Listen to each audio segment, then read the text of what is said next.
Olá, boa noite a todos. Vamos iniciar mais uma live. Rodolfo já está aí presente. Grande abraço, Rodolfo. Marido da doutora Tayane. Tayane que estará aqui conosco falando sobre aborto. Celinha, querida. Guardar o pessoal entrar. Daqui a pouquinho a Tayane entra. E vamos hoje ter uma conversa sobre aborto, um tema que nos últimos dias gerou muita repercussão em razão daquele lamentável fato envolvendo uma criança de 10 anos de idade. É um tema que vira e mexe está em voga. E uma grande verdade é que nós temos vários casos semelhantes daquela criança no Brasil e aquele ganhou maior repercussão em razão da imprensa. Mas todos os casos são de gerar indignação, certo?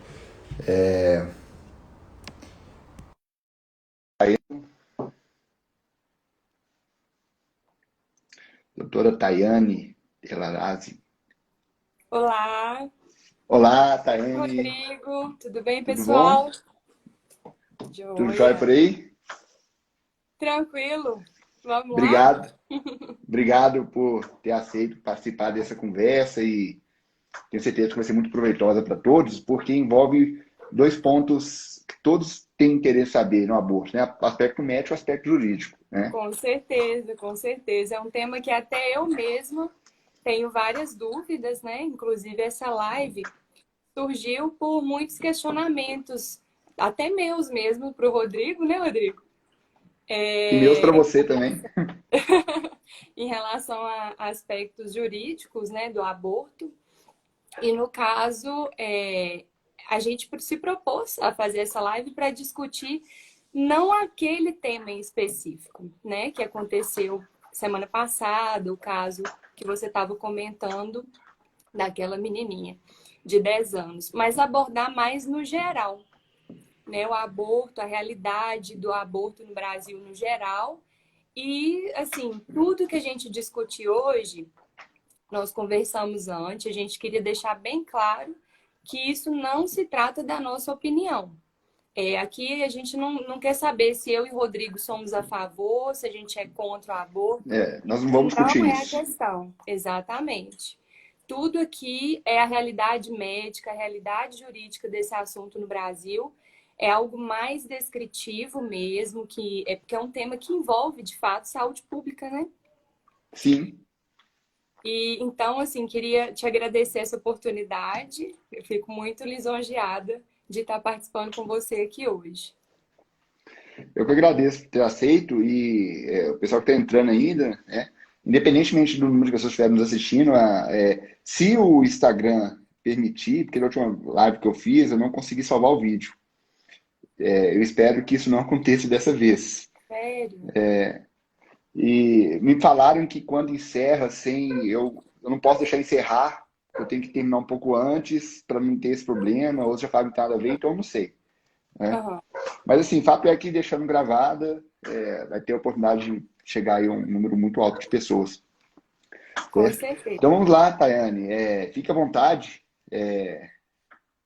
para iniciar, para falar sobre o aborto. A Bia, minha esposa, também entrou, vou assinar para ela aqui. Tudo bem, pessoal? E, gente, em relação aos comentários, às vezes a gente conversando, às vezes a gente não dá conta de ver o que todo mundo fala. Então, assim, se ainda ficar alguma dúvida mesmo depois da live, vocês podem mandar pra gente por direct, para mim, pro Sim, Rodrigo, sim. que a gente está sempre aberto. Então, gente, mas em relação a essa questão do aborto, a gente queria fugir um pouco dessa polarização que foi criada, né, Rodrigo? Que é as pessoas que são a favor, as pessoas que são contra. E isso é uma polarização que foi criada baseada mais no conceito de moral e de religião. Então, a gente vai fugir disso aqui e a gente vai focar, Exatamente. exatamente, vai focar mais no assunto mesmo, nos dados descritivos que a gente tem. A minha formação médica foi na UFJF. Eu sou ginecologista pelo Hospital das Clínicas, que é um hospital referência nesse tema. Em casos de violência sexual, a gente recebia bastante. casos de interrupção legal da gestação também. Então, assim, eu acho que, primeiramente, o que é o aborto? Esse conceito, ele é diferente para a medicina e para o direito. Então, assim, em relação à medicina, o aborto ele tem uma definição de interrupção da gestação antes da 22ª semana e é baseado principalmente na idade gestacional, né, abaixo de 20 a 22, e no peso do neném, do fetinho, abaixo de 500 gramas. E ele pode acontecer de maneira espontânea ou de maneira provocada, né? Então, assim, seria essa interrupção da gestação antes do feto atingir a viabilidade. Isso é um conceito que a gente tem que discutir. O que é essa viabilidade? É quando o bebê ele tem condições de vida aqui fora da barriga da mãe. E ela está ligada ao grau de amadurecimento desse bebê, aos órgãos e também aos recursos que nós temos disponíveis aqui fora para cuidar dessa criança. Por exemplo, lá no Hospital das Clínicas, a viabilidade dos bebês seria em torno de 24 semanas. Agora, tem hospitais que a viabilidade se dá a partir de 26 semanas. A gente precisa de um fetinho mais maduro, porque não tem tanto suporte. Então, assim, o aborto, no geral, ele é um processo que ele envolve muitas coisas além do próprio procedimento, né? Um processo muitas vezes doloroso, que pode causar sérios traumas na vida da mulher. Sendo comum essas mulheres, elas descreverem sentimentos até de culpa, mesmo o aborto sendo um aborto espontâneo, isso acontece muito. Frustração, às vezes era um filho muito desejado, que por conta de algum motivo aconteceu aquele aborto. Então, assim, dentro da medicina eu acho que é isso. Agora, em relação ao direito, Rodrigo, conta pra gente. Então, é muito interessante essa colocação, porque, como você disse, né, na medicina tem um tempo que passa a ser que deixa de ser aborto, né, e vai nascer, vai ter um parto prematuro. Para o direito, a partir do momento em que, quando o legislador autorizou, o artigo 128 do Código Penal autorizou o aborto, ele autorizou o aborto sem mencionar um prazo. Então, perceba que utiliza o termo aborto de uma forma até a técnica para a medicina, porque permite a sua realização em qualquer momento da gestação. Então, em tese, o aborto é a partir do momento em que a pessoa engravidou até antes de nascer. O bebê pode estar ali com 9 meses, que para o direito penal é possível realizar esse aborto, né? Então, o conceito de aborto para o direito, ele é mais extenso. Ele não compreende somente esse período em que o feto depende, ainda que o feto possa vir a ter uma vida extrauterina, independentemente da mãe, para o direito penal é considerado o aborto. Agora, explica para a gente, por favor, Tayane, a partir de que momento que a pessoa pode dizer que está grávida? Uhum. Em relação a isso, a gente tem o conceito, assim, vamos falar do o que é o início da vida, né? Eu acho que a gente tem que entrar nesse conceito. Porque a mulher, quando que a gente descobre que a mulher está grávida? Ela tem um atraso menstrual, geralmente a gente faz o beta-HCG. Quando o beta-HCG ele dá positivo, não quer dizer que a mulher está grávida. E isso é uma coisa que muita gente não sabe. Por quê? Porque às vezes a gente tem uma gestação que a gente chama de gestação bioquímica. O que é isso? O beta-HCG ele dá positivo, só que não forma embrião, não forma o bebezinho. Isso por N motivos. Pode ser que o bebezinho foi formado e ele não implantou, ou seja, ele não aconteceu a nidação.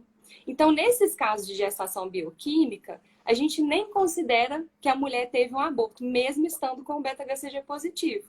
A gente considera que, né, depois ela sangrou, ela menstruou e não chegou a ficar grávida. Isso eu estou falando dentro da medicina.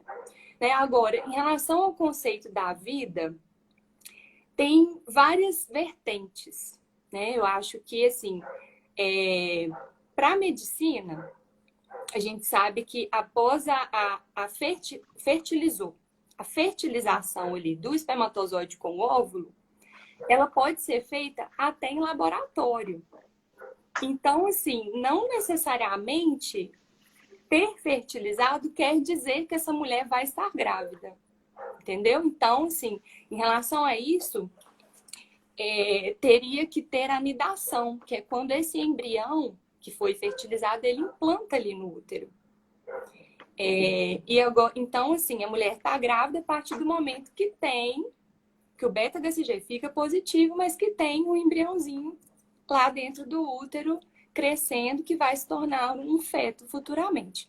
E só uma coisa que você falou, que eu achei interessante, que para o direito seria até o final da gestação. Nós médicos, a gente considera que a partir de 20, 22 semanas é parto. Então, a única diferença é que seria um parto de um prematuro extremo. Essa mulher, inclusive, ela tem direito à licença maternidade, ela tem direito a tudo que qualquer gestante teria, entendeu? O aborto, por exemplo, quando é um caso de abaixo de 20, 22 semanas, ela já não tem direito à licença maternidade. A gente afasta, sim, né? Por meio de atestado médico. É só assim, uma diferença que eu lembrei entre esses conceitos. Uma questão muito interessante é que a constatação da gravidez é preciso de estar fixado como é que chama? No útero, na parede Útero. do útero, né? Na parede, isso, na parede do útero. Isso. Então, se no laboratório só ser feita uma inseminação artificial, fez a inseminação artificial, enquanto não colocou na mulher, se jogar aquela inseminação Ela artificial não vai. fora, não está grávida, né? Não há para o direito, para a medicina, nenhum, não é um fato relevante. Né? Assim, de certa É, forma, é, é, tem os embriões sim, sim. congelados, né? Mas a gente não vai Uhum. nem entrar nisso. Mas eu falo, não é um fato relevante sob o ponto da ética médica, sob o Isso, ponto. Porque não vai ter pelo menos no direito penal não há crime. Se a isso. medicina me fala que não é considerado uma gestação, né, tendo que estar Uhum. fixado na parede do útero, não há crime para o direito. Para o direito não há crime.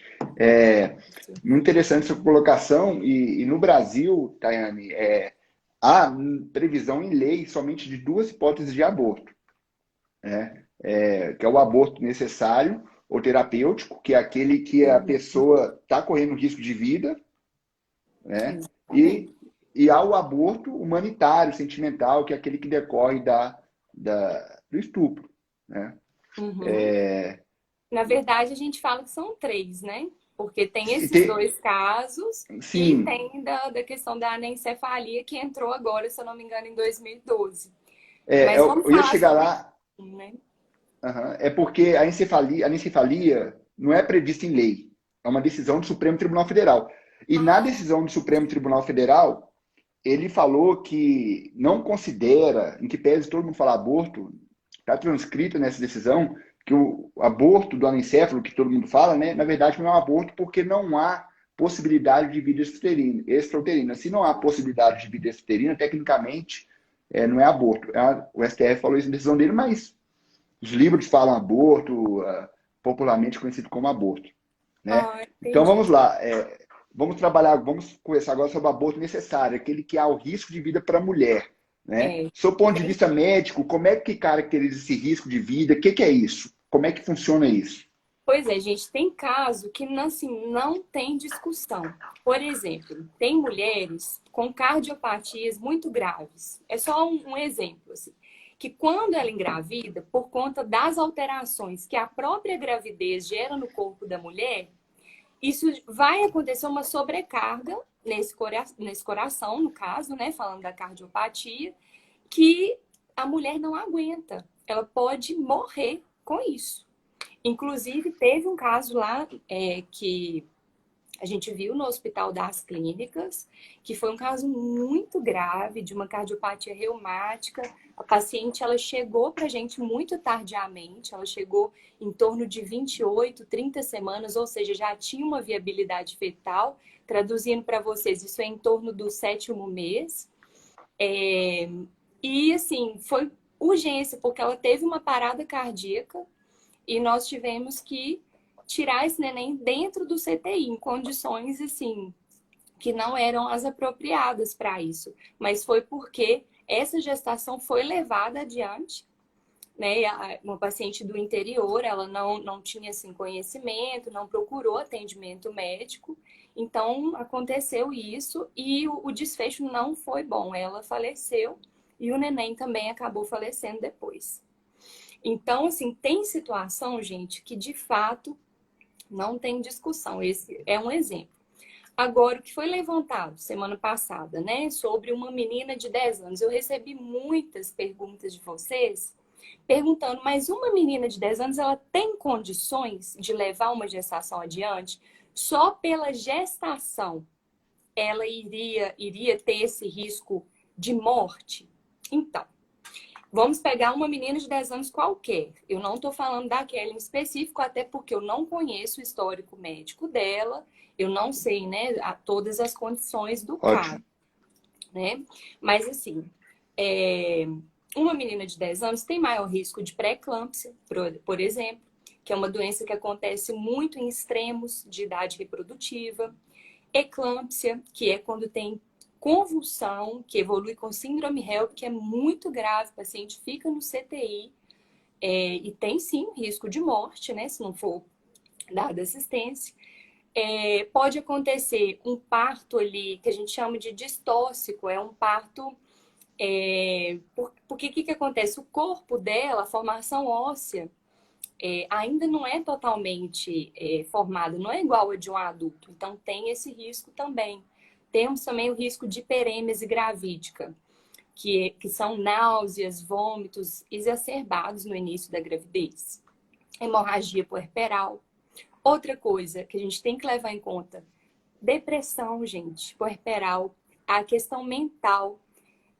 Às vezes, a gravidez ela já é difícil para as mulheres no geral. Já muda o corpo, muda a mente, muda a vida do casal, não só da mulher. Agora, imagina para uma menina de 10 anos que não tem uma estrutura para aquilo ali, né? Então, assim, falar que ela necessariamente ela tem um risco de morte muito alto só por ter 10 anos, só pela idade, a gente não pode falar isso. Que ela vai morrer com certeza porque ela engravidou. Não. Mas tem essas questões aí. É uma gestação de risco, não é? Oi? É uma gestação de risco pela idade. Exatamente, é uma gestação de risco. E assim, e tem algumas questões, Rodrigo, que até são dúvidas minhas também. Porque tem algumas situações que até mesmo para o médico a gente fica ali na dúvida do que fazer. Por exemplo, imaginem, gente, uma paciente que acabou de ter um diagnóstico de câncer. E que, às vezes, ela precisa de uma cirurgia e essa cirurgia ela não pode ser feita porque ela está grávida. Isso acontece. Às vezes, a gente tem que adiar um pouco uma cirurgia por conta da gestação. Então, essa paciente, será que se eu fizesse ali, no caso, o aborto terapêutico, essa paciente ela teria uma melhor sobrevida, teria um melhor prognóstico desse câncer? Porque não tem como eu garantir. Eu não sei como que aquilo ali vai evoluir. Então, isso, Rodrigo, é uma coisa que nós médicos, às vezes, é um impasse. A gente fica naquela dúvida. E aí, o que você tem para me falar sobre isso? Nessas situações em que a gestação ela pode impedir o diagnóstico do câncer, não é isso? Não, na verdade, às vezes ela já tem um câncer. Ela precisa de um tratamento, e o tratamento, certo, vai ser retardado por conta da gestação. Seria interessante o aborto terapêutico? Então, nessa situação, acredito que a melhor solução seria os médicos informarem todas as consequências para ela e deixar a mãe livre para decidir de forma consciente. A doutrina fala exatamente o seguinte: a questão do risco de vida para a mulher, se há possibilidade do feto sobreviver, ainda que a mulher morra, a decisão cabe a ela, né? A doutrina fala isso: olha, se eu quero decidir entre mim e meu filho que vai nascer, eu quero que ele viva, ainda que futuramente outra pessoa vai ser mãe dele, né? Vai adotar, ou vai para o avô, vai para um tio, para tia, né? Então, assim, e essa decisão, eu entendo que ela seja exclusividade da mãe, da gestante. Pois é, e o interessante é que tudo na medicina é baseado em estatística. Então, assim, o médico, ele não Sim, consegue garantir nada. medicina Se vai baseada em melhorar. evidências, né? É baseado em evidência, em estatística. A gente consegue falar, olha, tantos por cento da população aconteceu dessa forma. Agora, com você, não dá para eu saber. Como que isso é uma pergunta que a gente Sim. recebe muito. Ah, mas doutora, mas eu levando a gestação e tudo mais, como que esse câncer vai evoluir no meu corpo? Será que eu vou morrer? Eu falo, gente, não tem como a gente saber isso. De fato, Uhum. tudo tem que ser, né? E Tudo. assim, isso é só em casos de risco de vida, Uhum. né, extremo. Porque se for, vamos supor, vou chutar aqui, 5% de um risco em 5 anos. A gente não vai pensar, né, Uhum. nessa questão de Uhum. aborto terapêutico, de jeito nenhum, de maneira nenhuma. Uhum. Então, um outro caso, né, Rodrigo? Ou você tem mais alguma coisa para falar sobre isso? Você vai avançar agora para o aborto humanitário sentimental? Para Antes eu queria. violência sexual. Ah, tá. Então, deixa eu só terminar a parte jurídica do aborto terapêutico ou Sim. necessário. Um outro ponto que eu deixo muito claro é que para qualquer tipo de aborto previsto em lei, o necessário, o humanitário, o autorizado pelo Supremo Tribunal Federal, não há necessidade de autorização judicial. Então, um aborto necessário, o terapêutico, não há necessidade da mulher procurar, ainda que seja um risco de vida que não é iminente, né? Isso aí cabe aos médicos avaliarem juntamente com a mulher e tomar a decisão, né? Uhum. E um outro ponto é que o aborto ele só é legal quando ele é praticado pelo médico, certo? Mas no aborto terapêutico tem um detalhe muito importante. Imagine a mulher numa cidade interior que passa mal, está grávida e chega no hospital e, e verifica-se que o médico orienta, olha, a distância, esse caso tem que tirar o feto, porque senão a mulher vai morrer. E a mulher quer tirar o feto, não tem um médico. Se um enfermeiro ou um outro profissional de saúde fizer o aborto da mulher, nesse caso de iminente risco de vida para a mulher, não há também crime de aborto. Por quê? Estado de necessidade. O profissional de saúde tinha que agir imediatamente e optar, né, pela vida da mulher, ou então os dois poderiam morrer, certo? Então, nesse caso, ainda que o aborto não seja feito por um médico, não há que se falar em crime, certo? E um outro ponto também importante para todos os tipos de aborto, procedimento de aborto, né? A lei fala que ele tem que ser realizado pelo médico, mas não fala que tem que ser pelo médico obstetra, né? Uhum. E então, assim, pode ser qualquer médico, formou, pegou o diploma, registrou no CRM, pode atuar. A lei não exige que seja obstetra e o próprio Conselho Federal de Medicina ele também não exige que o médico seja especialista para atuar na sua área, né? A especialização ela te dá um plus, te dá um conhecimento, né, a mais, te torna especialista naquilo, mas não é necessário para a atuação. E só completando o que você falou, na verdade, pode ser qualquer profissional, desde que o profissional seja apto para aquilo. Porque às vezes a pessoa ela não Sim, sabe o que fazer e ela acaba uhum. colocando o paciente em risco, né? Então, Pior que assim, já tá ruim, né? aí responde por, se eu não me engano, imperícia, né? Que é o Uhum, caso que a pessoa não sabe e uhum, faz, e acaba dando alguma coisa uhum, errada, né? Então, o médico, desde que saiba, qualquer médico pode. Que também uhum. foi uma pergunta, né? Que perguntaram pra gente. Sim, sim. Pode entrar agora no aborto sentimental, humanitário. Então um segundo tipo de aborto legal, que é autorizado aqui no Brasil, é por conta de violência sexual. E o interessante é que muitas pessoas não sabem que isso pode ser feito. Então, assim, eu trouxe alguns dados para vocês, só para vocês terem noção da gravidade que isso é aqui no nosso país. Mais ou menos por dia são registrados aqui no Brasil em torno de 180 estupros. A cada 4 horas, meninas de 13 anos são estupradas, sendo a maioria dessas meninas negras. E a maioria das vezes são pessoas próximas. E mais ou menos 73% dos casos, gente, são familiares. Isso acontece dentro da casa da vítima. Em 40% dos casos, acontece pelo próprio pai ou padrasto dessa criança. Os registros falam que o suspeito ele é do sexo masculino em mais ou menos 87%.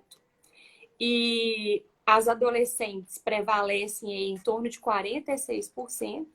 E somente 10% disso tudo que eu falei que é notificado, que é descoberto. Porque essas pessoas, às vezes, elas sofrem uma agressão psicológica junto dessa agressão física, dessa agressão sexual, né? O que é isso? Às vezes o agressor, ele fala, se você falar alguma coisa, eu vou matar sua família. Ele ameaça a vítima, então, às vezes, essa vítima ela não chega, não procura ajuda. Então, assim, em relação à violência sexual em específico, o aborto ele é permitido por lei. A gestante não precisa de decisão judicial para isso. Ela Perfeito. não precisa de laudo do IML, que também é uma coisa que você sempre pergunta quando chega no hospital. Uhum. Não precisa de boletim de ocorrência, não precisa Exatamente. né? Não tem exigência de ser apresentado nenhum documento. Só basta que o prontuário médico seja bem feito, que o médico deixe tudo registrado. Que imagina, gente, a paciente ela já está numa situação vulnerável. Se o médico forçar essa paciente, não, você tem que ir na delegacia, tem que fazer um BO, tem que contar a história às vezes toda de novo, uma história que ela acabou de contar ali em consulta médica, em sigilo, né? Sigilo médico. E assim, isso é muito traumatizante. A própria situação já é traumatizante para a paciente. Então, não tem essa necessidade de fazer esses documentos. Ela tem que dar a declaração verídica, né? Também tem essa questão, porque muita gente pergunta assim, um questionamento, né, levantado com isso. Mas a paciente pode mentir e aí você vai estar fazendo um aborto de um feto, né, que talvez não teria nenhuma malformação, tem a questão da viabilidade, possibilidade de vida, e essa paciente às vezes não sofreu um estupro. Pela lei, o médico é respaldado, né, Rodrigo, nesses casos? Sim. O que acontece? Os abortos autorizados pelo Código Penal, eles configuram cláusula especial excludente de licitude. A partir do momento em que o médico age acreditando que realmente aquela mulher foi vítima de um crime sexual, ele atua, né, amparado por essa cláusula de excludente no direito penal chamada de putativa imaginária, e ele não será responsabilizado. Né? E a portaria 1508, para quem tiver interesse em anotar, em pesquisar depois, a portaria 1508 do Ministério da Saúde traz todos os procedimentos necessários aí para a mulher que foi vítima de um crime sexual realizar o aborto. E passa por esses procedimentos que você já mencionou. Né? São 4 fases, tem todo o procedimento, uma equipe profissional ouve essa mulher, né? Não tem necessidade nem de lavrar boletim de ocorrência, como você mencionou. Certo? No ideário popular é necessário autorização judicial, é necessário BO, nada disso. A lei não exige isso, a portaria 1508 do Ministério da Saúde também não exige isso. Com certeza. E uma coisa é em relação ao médico. Tem médicos que têm objeção de consciência ao fazer o procedimento. Não é qualquer médico que vai aceitar fazer. Então, como que funciona isso? Nesse caso, como é um caso de violência sexual, geralmente não tem risco de vida para a paciente ali. A gente fala que pode ser uma urgência, né? Se a paciente ser atendida, ser acolhida, mas o procedimento ele é mais eletivo. Então, se acontecer do médico que está ali no plantão, vamos supor, tem um médico só ali no plantão, e esse médico ele não quer fazer esse procedimento, ele pode deixar para um outro colega fazer. Agora, se for um caso de que não tem nenhum médico na cidade, o único médico para prestar assistência para essa paciente é aquele, ou em caso de risco de vida para essa paciente, o médico ele é obrigado a fazer. Perfeito. Perfeito. O médico tem direito a alegar escusa de consciência? Tem, desde que ele não seja o único médico no local e a mulher esteja em iminente risco de vida. Né? Então, o direito de escusa de consciência, né, o direito a alegar escusa de consciência não é um direito absoluto. Nesse caso aí, prepondera aí, no caso de risco de vida, né, a vida da mulher, e no caso de estupro decorrente, no caso de estupro e uma gravidez gerada em razão disso, o médico pode alegar, mas vamos supor que ele seja o único médico da cidade e a pessoa também não tem. É muito comum, eu trabalhei no interior do Pará, Uhum, quando tinha médico era um. E a mulher não tem condição de sair dali. Né? exatamente. Entendo que o médico aí vai ter que realizar também um procedimento, ainda que isso contrarie a consciência dele. Né? Uhum. O que ele poderia fazer é tentar encaminhar essa paciente para um outro centro de referência, né? Para uma outra cidade. Mas se não Sim, conseguir, sim, perfeito. O imaginário, doutor, é causa especial de excludente de licitude imaginária, certo? Ou putativa. tá. Uhum. Tayane, um outro ponto interessante é que o Código Penal, no artigo 128, ele autoriza o aborto no caso de estupro. Ele não fala nada do estupro de vulnerável. O que é o estupro de vulnerável? É aquele estupro ocorrido quando a vítima tiver menos de 14 anos. O legislador presume de forma absoluta. Tem 13 anos, 364 dias, eu quero ter relação sexual. Não pode. O autor que tiver relação com essa mulher vai estar praticando crime de estupro de vulnerável. Só que o 128 não autoriza o aborto nesse caso. Aí o que a doutrina fala? Ela fala que é no caso de interpretação em bona parte, em favor da parte, mas, no meu entendimento, é que não há nem necessidade dessa interpretação, porque o Código Penal é de 1940, e quando o Código Penal surgiu, que veio essa autorização para a prática do aborto no crime de estupro, o crime de estupro continha previsão também, do artigo 213, do crime contra menores de 14 anos, que era o estupro presumido. Né? Aí depois desmembrou, criou um tipo próprio, com a pena mais grave, né? Mas continuou sendo crime, né? Em que pese está em um outro artigo. Né? No direito penal, a gente chama isso, quando altera o artigo, né? Só altera o número do artigo, mas o fato continua sendo crime, de princípio da continuidade típico-normativa. Ou seja, o fato de ter relação com menores de 14 anos já era crime há muitos anos. Né? Então, basta aplicar esse raciocínio que é suficiente aí para autorizar o aborto no caso de estupro de vulnerável. O Nelson Gria, um dos maiores doutrinadores de direito penal que já teve no Brasil, na época dele era outra época, né? Ele falava que o estupro de vulnerável não autorizava aborto, por quê? Porque não era uma prática tão odiosa como o estupro forçado. Que tem um estupro que você pega a mulher, segura a mulher e estupra. Tem um estupro que você tem uma relação consentida com a mulher quer ter relação, mas ela não pode porque ela ainda não tem 14 anos. Que é o caso de uma menina de 13 anos, adolescente ou uma criança, ter relação consentida, às vezes está namorando. Hoje em dia, infelizmente, no Brasil, as pessoas estão tendo uma vida sexual muito precoce. Né? Nós vimos, eu trabalho numa comarca que, infelizmente, uma das comarcas que eu trabalho, que tem um dos maiores números de estupro do estado de Goiás. Né? Já saiu em jornal, tudo. Estou até implementando alguns projetos na cidade para ver se a gente consegue reduzir isso. Depois eu comento como vai ser esse projeto. Então, tem uma parte da doutrina que sustenta isso, que eu discordo completamente. Né? Uma pessoa que tem menos de 14 anos, ela não conhece ainda, ela não tem essa liberdade de abrir mão da sua dignidade sexual. Né? É muito complicado ter esse entendimento que, por fato de não ter sido forçado, a pessoa não pode aí realizar o aborto. Pois é, e assim, então resumindo o que você falou, o estupro de vulnerável, eles seriam aqueles menores de 14 anos, mas também tem uma Isso, outra coisa, as pessoas com deficiência mental, né, grave, me isso. corrija se eu estiver errada, mas tem que ser uma deficiência mental grave, né, não é Uhum, qualquer caso.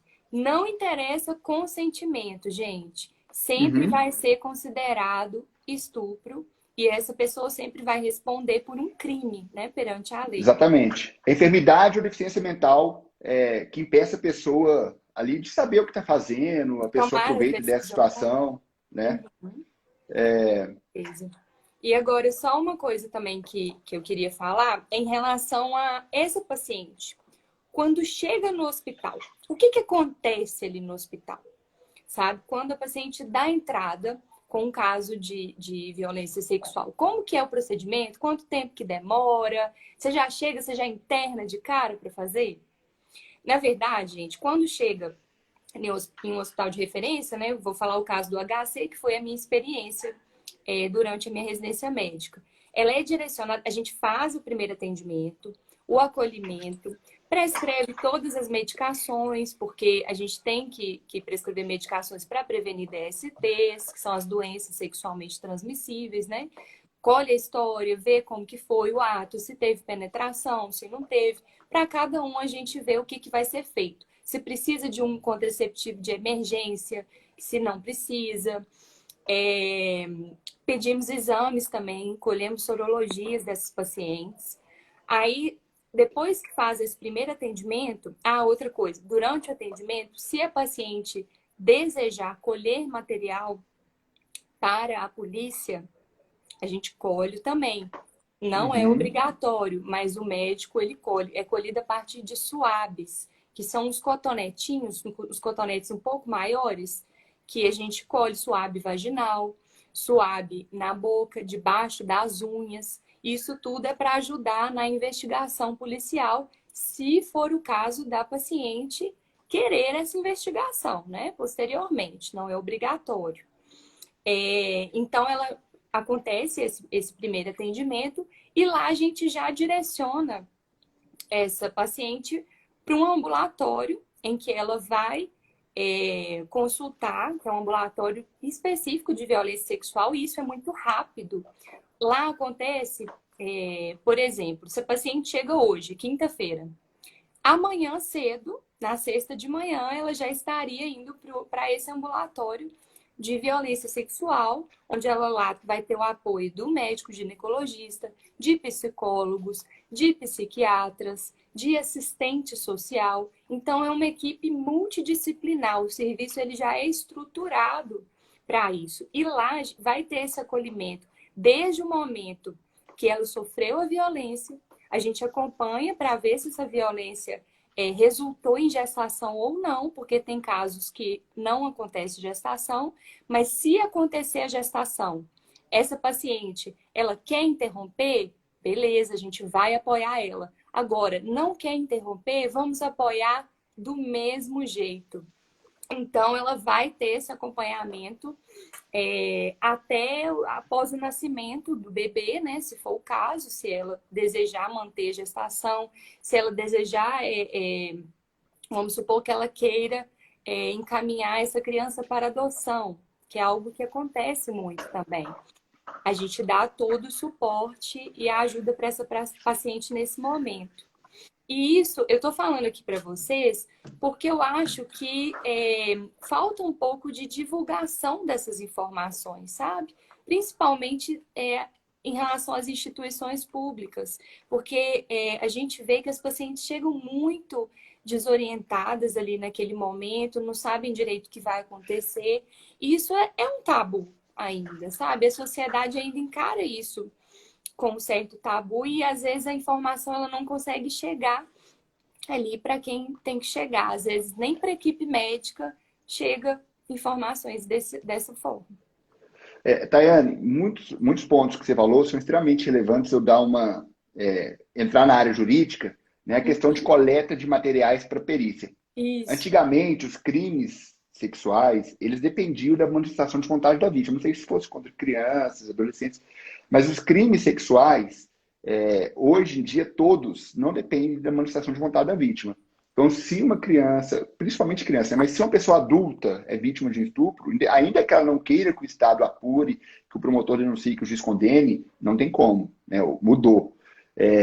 Então, assim, hoje, todos os crimes contra a dignidade sexual são de ação penal pública incondicionada. Isso significa que o Estado vai tomar providência ainda que a vítima não queira, né? Então, em tese, é muito importante para o direito, é muito importante para o processo que o médico que tivesse contato com a vítima, ele colete materiais que vão comprovar, às vezes o sêmen do estuprador, materiais que vão comprovar a autoria delitiva para fins da persecução penal, para ter provas. É claro que a palavra da vítima tem uma especial relevância, mas tem que sinalizar essa palavra da vítima dentro de todo o contexto, né? E um outro ponto também, em relação à entrega do bebê. O artigo 19A do Estatuto da Criança e do Adolescente traz a previsão do parto anônimo. O que é isso? A mulher não quer ter o filho, tudo bem, você não precisa de ficar com o filho, né? Antigamente a gente abria o jornal e via na capa do jornal: bebê é encontrado em lata de lixo, é encontrado em sacola. Aí, em razão disso, o legislador alterou o Estatuto da Criança e do Adolescente para trazer a previsão do parto anônimo. A pessoa nasce, não quer ter o filho, e já a partir daquele momento a criança, o bebê é encaminhado para adoção. Exatamente para evitar que a mulher mate o bebê, deixe o bebê largado para lá, não dê carinho, não dê amor, né? Há essa possibilidade. Então, às vezes, a pessoa foi vítima de estupro, ela não quer ter o filho para ela, ela tem essa possibilidade de abortar e tem a possibilidade também de, quando nascer, passar para outra pessoa dentro da lei, sem nenhuma clandestinidade. Né? Essa escolha cabe à mulher, não cabe a nós fazermos juízo de valor. Né? E, como você muito bem disse, enquanto profissional, você vai apoiar a decisão que a mulher quiser ter. Eu Com quero certeza. abortar? Tenho o meu apoio. Eu quero entregar para adoção? Tenho o meu apoio. A profissão do médico exige exatamente essa conduta ética, como você muito bem expôs. E Aham. só para complementar aqui uma questão do estupro, de um outro crime contra a dignidade sexual, que é o estelionato sexual, né? Violação sexual mediante fraude. A pessoa imagina, a pessoa aplica artimanhas para ter relação sexual com a mulher. Imagine, por exemplo, irmãos gêmeos. Aí sai ali numa noite, os dois estão numa festa e um tá ficando com a mulher tá ficando com ele, aí o cara assim, ó, vai lá, ela não vai saber que não sou eu que estou Troca com de roupa. ela. Troca de roupa, fica com a mesma roupa e vai lá. Tem relação com essa mulher e a mulher engravida. É possível abortar? Nesse caso, a doutrina entende que não. Certo? Por quê? Porque a previsão do aborto é uma norma restritiva. E normas restritivas devem ser interpretadas restritivamente. Não se permite ampliar para outros crimes contra a dignidade sexual. Portanto, nesse caso, prevalece que não é possível a prática do aborto. Agora, uma outra coisa, Rodrigo, que é interessante, que a gente discutiu. E se for o contrário? E se for a violência contra o homem? Qual que é a Perfeito, previsão? Tayane. Perfeito. Antigamente, o homem não podia ser vítima do crime de estupro. Por quê? Porque o crime era contra a mulher. Ele era vítima de atentado violento ao pudor. Hoje não. Hoje o homem também é vítima do crime de estupro.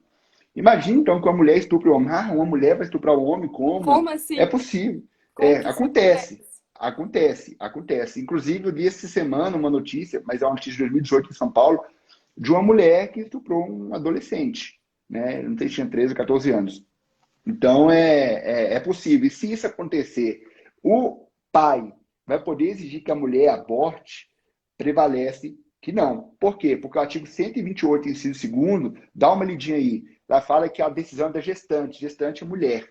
Né? E, então, assim, prevalece que não é possível, até por ser uma norma que deve ser interpretada restritivamente, uma norma de exceção. Uma norma de exceção deve ser interpretada restritivamente. Então, prevalece que não. Mas tem uma outra corrente que entende que direitos iguais, homens e mulheres, que quando a lei surgiu não tinha essa possibilidade do homem ser vítima desse crime de estupro, possibilidade jurídica, né, para o direito, né? Não que no mundo dos fatos não existisse essa possibilidade.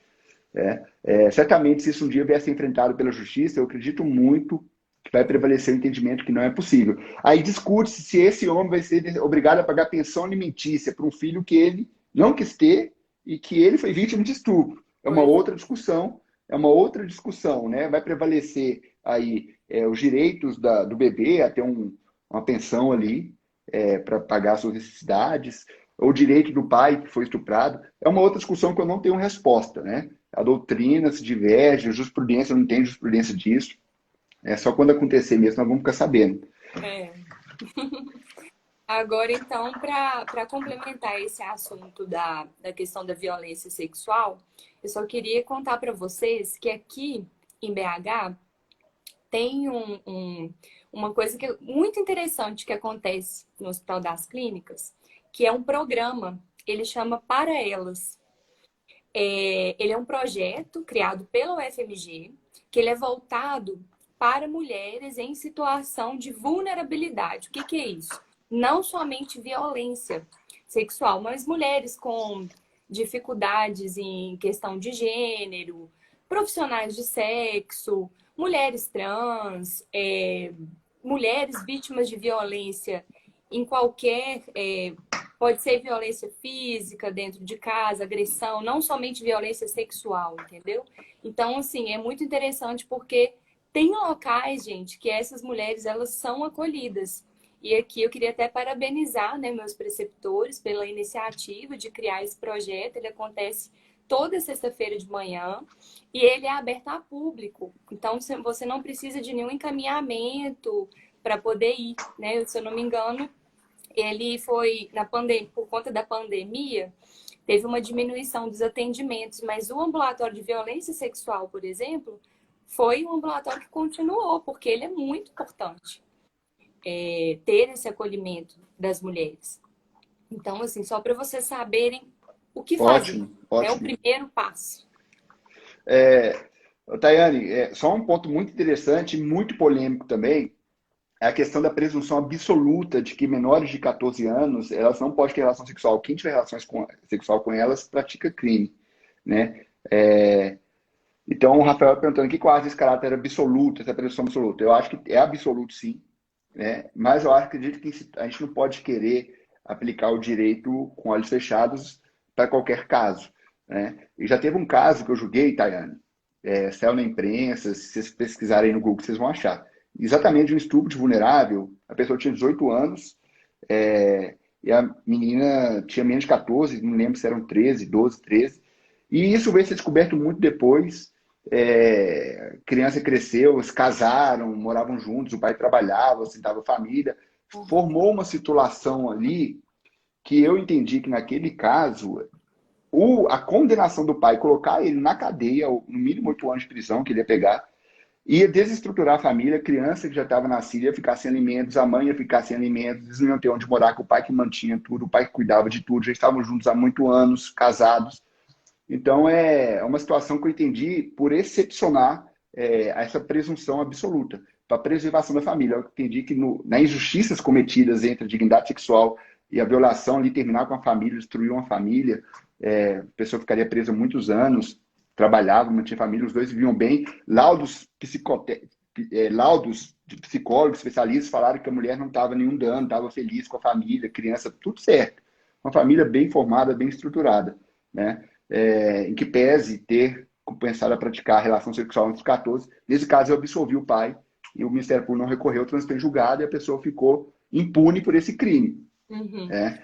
Mas em razão dessa ponderação de valores. Certo? Quem quiser pesquisar aí na internet vai entender. É um tema bem polêmico, eu sei que tem muitos que não concordam comigo, mas esse é o meu entendimento. Uhum. Né? Agora, tem outra coisa, Rodrigo, em relação a isso. Vamos supor, em relação à interrupção da gravidez para essa paciente menor de 14 anos. Porque, pelo que eu saiba, pelo que você falou, né, a lei ela é muito antiga, ela é de 1940. Nessa época, era tudo assim, tudo era decidido pelos pais e não tinha questionamento. Hoje em dia, às vezes pode acontecer um caso de o pai e a mãe optam pela interrupção legal, mas a criança, vamos falar, a paciente de 13 anos, por exemplo, não quer abortar. E aí? Isso, não sei, como que a gente faz? Porque, né, nós, como médicos, ficamos naquela, né? Excelente colocação. Excelente colocação, por quê? Porque a lei fala que quando a pessoa for absolutamente incapaz, né, criança de 10 anos, por exemplo, 11, 12 anos, a autorização não é dela, a autorização é dos pais ou do responsável legal. Né? E aquilo que você colocou, o Código Penal é de 1940. Antigamente, como a gente estava conversando, você muito bem falou, criança era um objeto de direito, hoje é um sujeito de direitos, hoje tem uma proteção diferenciada. Uma criança de 10 anos hoje é bem diferente de uma criança de 10 anos antigamente. Uma criança de 12 anos hoje é bem diferente. Então eu entendo que a vontade dela, que pesa a lei de ser isso, deve ser interpretada de uma forma progressiva. A vontade de uma criança deve ser respeitada. Inclusive na adoção, se a pessoa também. com 12 anos de idade, ela não pode ser adotada se ela não quiser. Uhum. Então, assim, 12 anos de idade, ela não pode ser adotada. Ela fala assim, olha, eu não quero, acabou, não tem como. Né? Abaixo de 12 anos, ela é obrigatório ouvi-la e eu tenho que considerar a manifestação de vontade dela. Né? Então, perceba que o direito precisa de evoluir, nós precisamos fazer uma interpretação progressiva das normas, mas na prática a vontade dela não é considerada. Né? Se você for pensar, que eu acho que é um absurdo, se for pensar que é absolutamente incapaz para o direito civil, né? A pessoa tem 15 anos de idade, ela é absolutamente incapaz. Será que uma pessoa de 15 anos de idade ela não consegue manifestar se tem vontade ou não de ter filho, às vezes a pessoa, o direito inclusive permite que essas pessoas menores de 18 anos, elas possam, se tiver economia própria, estiver trabalhando, possam ser emancipadas, por exemplo, pelos pais, entendeu? Ou seja, a pessoa vai passar a decidir civilmente todos os seus atos, né? Então, assim, eu acredito que não é uma presunção absoluta que deve ser feita, que não pode. Eu acho que tem que ser analisado cada caso, a maturidade dessa pessoa para tomar uma decisão importante, por um especialista. Eu acho que o direito não é fechado. Você fala assim, está na lei que é até absolutamente capaz, não pode, acabou. Não, vamos analisar cada caso. Isso foi de 1940, a lei previa assim, porque os jovens naquela época eram assim. Hoje, essa pessoa já trabalha, hoje essa pessoa já cuida de uma família, hoje essa pessoa faz isso, faz aquilo, é uma pessoa madura, ela tem 13, 14, 15 anos, que peça um adolescente, um jovem, é uma pessoa que tem uma condição de tomar uma decisão tão importante assim. Né? Então, eu acredito que isso tenha que ser considerado sim. A gente não pode considerar isso como muitas pessoas estão falando. Eu discordo desse posicionamento. E a gente, inclusive, eu vejo cada vez mais adolescentes em torno de 16, 17 anos que já são casadas até. Sim, sim, exatamente. Então, assim, as pessoas estão morando juntas, às vezes não casa, mas junto, que tem união estável, tem os mesmos efeitos praticamente de um casamento, né? Então, assim, isso tudo tem que ser considerado. Eu acho muito difícil a gente fazer cara crachá, pode, não pode, ponto final. Não, vamos analisar cada caso, vamos estudar cada caso, vamos ver o que a lei fala, a gente tem que cumprir a lei, mas vamos estudar também a finalidade da lei, né? Não é um cumprimento cego da lei. O cumprimento cego e puro da lei, ele leva a muitas situações de injustiça, né? E o direito extremamente injusto não é direito. Tem um autor, Fórmula de Redbrush, se eu não me engano, que fala isso. Então, assim, para o direito, né? As teorias que eles criam no direito aí, que a gente tem que saber para as provas. É aí que eu gosto de aplicar essa teoria nas minhas decisões. Então, a gente tem que ter muita cautela ao analisar, tomar decisão que envolvam vidas, né? Tomar decisão na nossa vida é muito fácil, porque o que você vai fazer aqui agora eu faço. Mas tomar decisão na vida dos outros, a gente exige muito mais responsabilidade, muito mais cautela, né? Não é simples. Com certeza. E teve uma pergunta aí, eu não consegui ver de quem, acho que foi da Dora Silva. Se pode, o juiz pode fazer essa emancipação sem a chancela dos pais? Não, depende. A decisão ela é dos pais. O juiz, essa decisão de emancipar, ela não compete ao juiz, ela compete aos pais, certo? Então, a não ser que haja uma divergência entre os pais, aí o caso precisa ser levado aí à justiça, aí o juiz poderá emancipar, tá certo? Mas tem a emancipação também que é concedida pelo juiz, certo? Tem a emancipação que é concedida pelo juiz também, né? Porque o Código Civil, ele fala que a emancipação pode ser concedida em várias hipóteses, e no mesmo inciso lá fala que a emancipação ou é pelos pais ou por sentença do juiz, né? Então, em caso de divergência dos pais, aí certamente seria levado à justiça. É isso aí. Com certeza. Tem mais alguma coisa, Rodrigo, sobre Tem, violência? nós temos pouco tempo aqui de live ainda, mas se encerrar, a gente tem, logo logo nós faremos as considerações finais, mas se encerrar antes, né, vocês voltem, a gente volta para fazer o encerramento. Né? Dois pontos muito importantes que a gente tem que tratar também, Tayane, é a questão do aborto eugênico ou aborto eugenésico. O que é isso? É aquele aborto praticado, tendo em vista que durante a gestação constatou-se que o feto tinha uma anomalia, seja genética, algum problema no corpo, né? Como é que fica isso? Como é que é feita essa constatação? Como é que funcionam essas trissomias, essas anomalias genéticas? O que você tem a dizer? Pois é, mas assim, eu acho que em relação a isso, as malformações que a gente chama incompatíveis com a vida. Meu amigo Godinho, pode continuar, tá? Desculpa Tenente Coronel Godinho. Pode continuar, Essa questão que você levantou, eu só queria falar um pouquinho antes da anencefalia. Por quê? Porque a anencefalia, ela é um caso que ainda é autorizado por lei. Igual você falou, não faz parte daqueles, né? Dos dois que a gente já comentou, mas ela é autorizada. Então, a anencefalia, para quem não conhece, é um defeito na formação do crânio e que faz com que esse bebezinho ele não forme um encéfalo, que é o cérebro, né? Não forma o cérebro e também a caixa craniana. Então, é um caso que ele é permitido o aborto porque essa criança ela não tem condições de viver aqui fora. Cai na questão da viabilidade que a gente falou. Então, e é um diagnóstico assim relativamente fácil de ser feito. O laudo ele sempre tem que ser feito por 2 médicos no ultrassom. E o feto anencéfalo, ele não tem essa condição de vida extrauterina. Alguns vivem por algumas horas, alguns chegam a viver até poucos dias mesmo. Às vezes não morre ali no momento do parto, mas acaba falecendo mesmo. Então, assim, não tem cura, não tem nada que nós, da medicina, podemos fazer para salvar esse bebezinho, para ele poder virar, né, uma criança, ter o desenvolvimento ali normal. Então, o que a gente faz? O tratamento visa deixar o bebê o mais confortável possível, próximo aos pais, para que aconteça, né, essa passagem da melhor forma possível. E assim, o que acontece? A gravidez, por si só, ela já é uma situação que gera risco para a mulher e para o feto. Porque a gente fala que até a gravidez, que antigamente era chamada de baixo risco, hoje em dia a gente chama de risco habitual. Por quê? Eu não posso falar que uma gravidez não tem risco nenhum. Entendeu? Então, uma paciente sem comorbidades, sem nenhum problema de saúde, que engravida. Vamos pegar, eu tenho 26 anos, não tenho nenhum problema de saúde, engravidei. Eu sou uma gestação de risco habitual. Eu não posso falar que não tem risco nenhum, né? Tem os riscos inerentes da gestante. Então, assim, se é um feto que não vai sobreviver, não tem porquê para a gente preservar a vida desse feto. Então, pode, de fato, acontecer o aborto terapêutico, o aborto legal, nesses casos, né? Mas não é obrigatório, gente.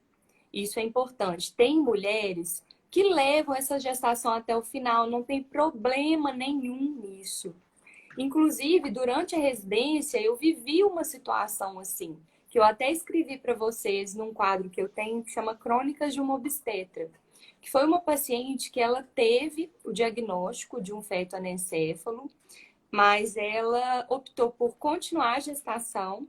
Ela teve o parto no Hospital das Clínicas e ela batizou esse neném assim que ele nasceu. Inclusive, eu fui madrinha. É um dos meus afilhadinhos.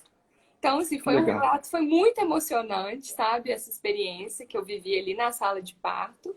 E foi, de fato, de um neném que tinha esse diagnóstico de anencefalia.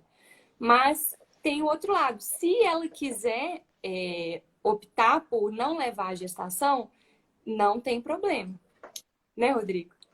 Exatamente, exatamente. Mas é aquilo que eu falei, o STF escreveu uma decisão que isso, em que pese chamar de aborto, não seria um aborto, porque não é para ser aborto tem que ter possibilidade de vida E extrauterina. esse Tanto caso é não que com tem. base, tanto é que com base nesse mesmo argumento, o STF já autorizou em um caso, autorizou em um caso que eu digo, entendeu que não havia o crime de aborto, num caso em que a mulher abortou antes dos 3 meses, porque antes disso não há possibilidade nenhuma de vida extrauterina. E o tubo neural não, parte do cérebro, isso aí você vai Isso saber muito ainda melhor não que eu, está não estava formado, Uhum. não há sentimento, não há dor, tudo. Ô, Tayane, Acho que nós já estamos caminhando para encerrar, mas falta um minuto aqui para terminar para encerrar a live. Eu acho bom eu tô com medo de perder essa gravação. Eu acho bom encerrar aqui, a gente volta e faz as considerações finais, sim, né? sim, a Falar do gente tem que aborto falar econômico, sobre miserável social. isso, exatamente. E a questão das outras malformações, né, incompatíveis Sim, com a vida, isso é sim, interessante. e as hipóteses de autorização judicial para aborto. Você que está nos Beleza. assistindo, não sai daí, a gente já volta agora Já para fazer voltamos. algumas considerações e encerrar, certo? Um minutinho, já voltamos.